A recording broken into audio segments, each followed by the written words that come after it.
Anak-anak, kita berjumpa kembali. Mari kita melanjutkan pokok pembahasan. Kali ini kita akan membahas kebangkitan Yesus dan kenaikan Yesus ke surga. Sebelumnya mari kita berdoa dalam nama Bapa dan Putra dan Roh Kudus. Amin.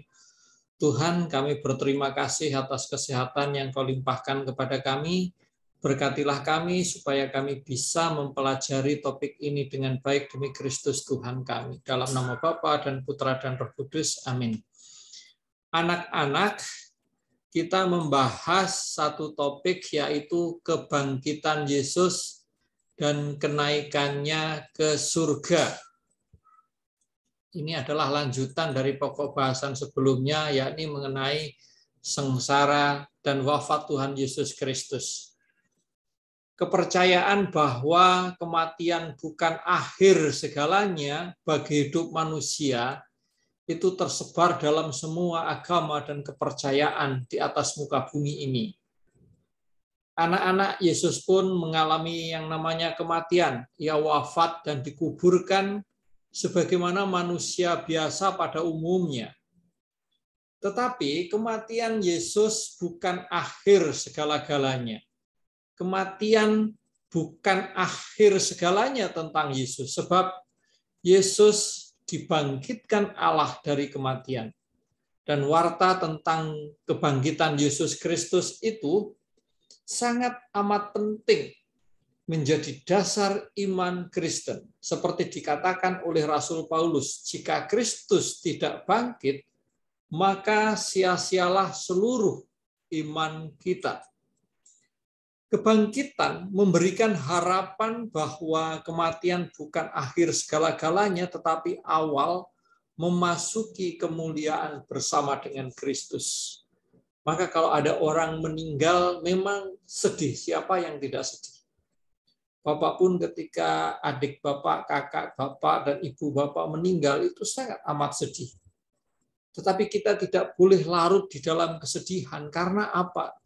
Justru dengan kematian itulah orang-orang yang kita kasihi memasuki kehidupan yang membahagiakan, kehidupan kekal yang dijanjikan oleh Yesus. Berikut ini ada nasihat dari seorang ibu kepada anaknya yang terus menangis meronta-ronta karena ayahnya meninggal. Ibu ini tentu juga sedih, sangat sedih karena suaminya meninggal, tetapi anak ini terus-menerus menangis. Hampir setiap hari dia menangis, tidak bisa melepaskan ayahnya. Ibu ini menasihati demikian, anakku, bukankah kita sudah diajari bahwa setiap orang yang percaya kepada Kristus akan hidup kekal selamanya? Ayahmu memang sudah meninggalkan kita, tetapi ia akan tetap berada bersama kita.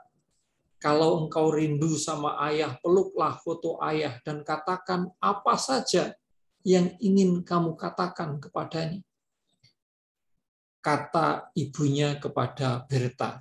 Jadi nama anak itu adalah Berta. Dan sejak itu Berta selalu mengatakan ketika hendak pergi ke sekolah, ayah Berta mau berangkat ke sekolah, doakan Berta semoga menjadi anak yang baik, yang bisa memperhatikan penjelasan guru, dan menyerap semua pelajaran. Ketika Berta mau ulangan pun, Berta mengatakan, ayah, doakan Berta, karena hari ini Berta akan ulangan, semoga semuanya lancar. Dan begitulah anak-anak. Berta tidak pernah melupakan ayahnya. Ayahnya walaupun sudah meninggal, tapi tetap hidup di dalam hati, di dalam kenangan, di dalam hidup Berta. Anak-anak, bagaimana kebangkitan dan kenaikan Yesus ke surga itu ada di dalam Markus 16 ayat 1-20. Anak-anak bisa membaca di dalam Injil bab terakhir mengenai kematian dan kebangkitan serta Yesus naik ke surga. Kalau kita ditanya, apa sih bukti bahwa Yesus itu bangkit?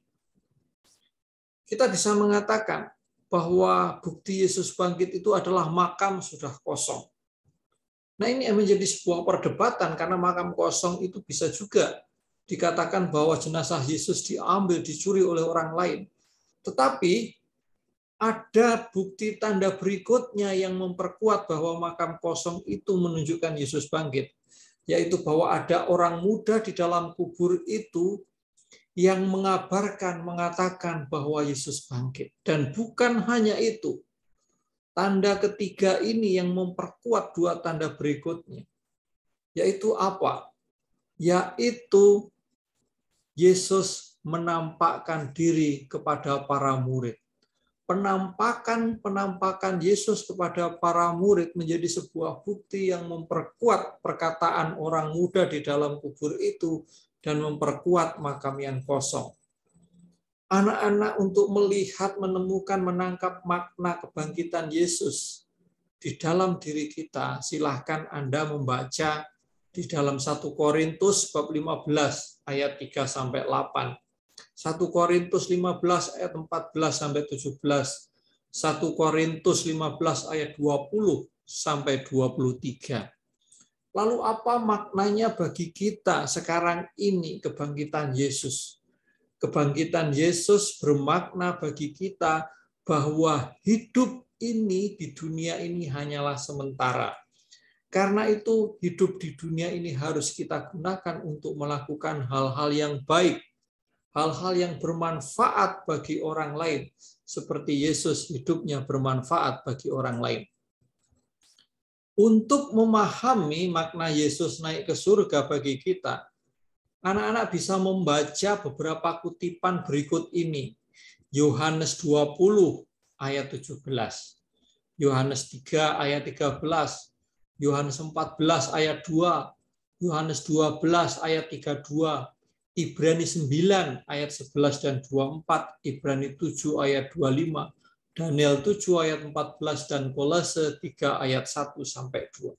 Ini adalah makna Yesus naik ke surga. Santo Thomas, anak-anak, Santo Thomas itu seorang pujangga gereja, seorang teolog besar, menjelaskan bahwa ada 5 alasan mengapa Kristus bangkit. Yang pertama, untuk menyatakan keadilan Allah. Maksudnya begini, Kristus yang rela taat pada kehendak Allah, menderita dan wafat, sudah selayaknya ditinggikan dengan kebangkitannya yang mulia. Alasan yang kedua itu memperkuat iman kita.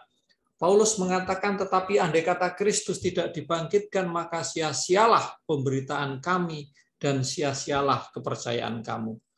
Sehingga dengan kebangkitan ini memperkuat iman kita bahwa iman kita ini tidak sia-sia. Dan yang ketiga, memperkuat pengharapan. Karena Kristus membuktikan bahwa Dia bangkit dan membawa orang-orang kudus bersama dengan Dia, maka kita dapat mempunyai pengharapan yang sangat kuat bahwa pada saatnya kita pun akan dibangkitkan oleh Kristus.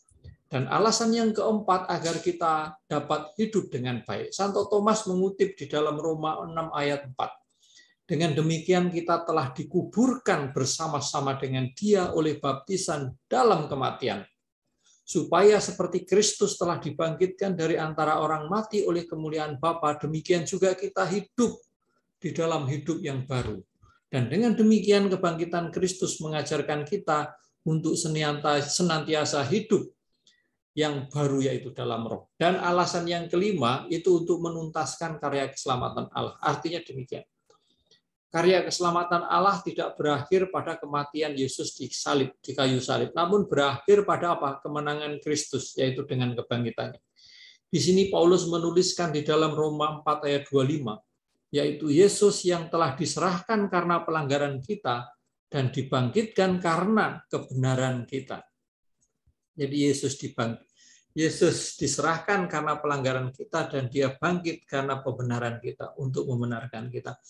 Itulah anak-anak refleksi singkat mengenai makna kebangkitan dan Yesus naik ke surga. Semoga bermanfaat dan silahkan dalami ayat-ayat yang tadi Bapak tampilkan. Tuhan memberkati, mari kita membuat tanda salib dalam nama Bapa dan Putra dan Roh Kudus. Amin. Semoga kita semua selalu diberkati Tuhan. Amin.